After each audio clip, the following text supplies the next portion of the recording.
Notice the bicycle axle in front of you. After some operation by the old master, it was successfully transformed into a practical tool. It's just amazing. After the incident, Uncle cleaned the metal axle.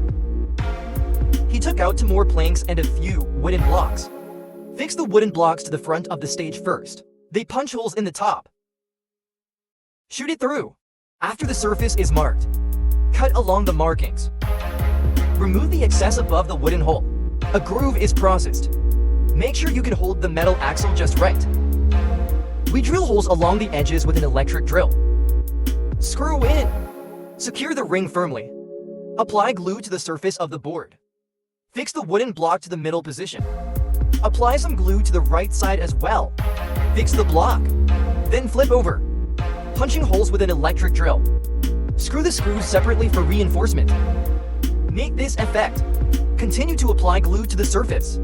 Wooden blocks that hold metal axles in place. Apply glue to both ends of the right wooden block. Paste a small wooden block separately. Take out another square block of wood. Apply glue and fix it to the back of the metal axle. And you take the planks out. Put a square wooden block in the middle. Fix to level 1. Put another lotus leaf above. And they follow the contours and they're machine punched. And screw in the screws. Secure it. Then assemble the good position.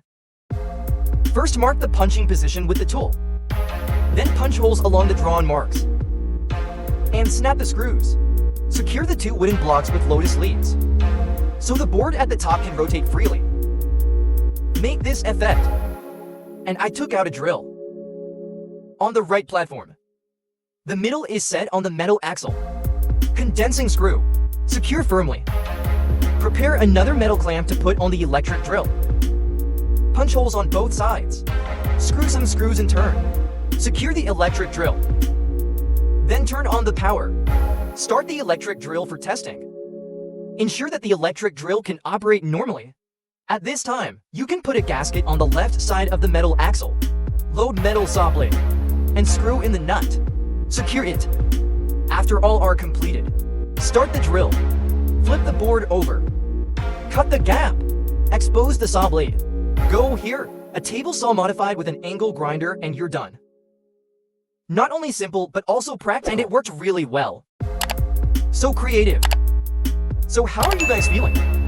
The craftsmanship of the old master can be scored.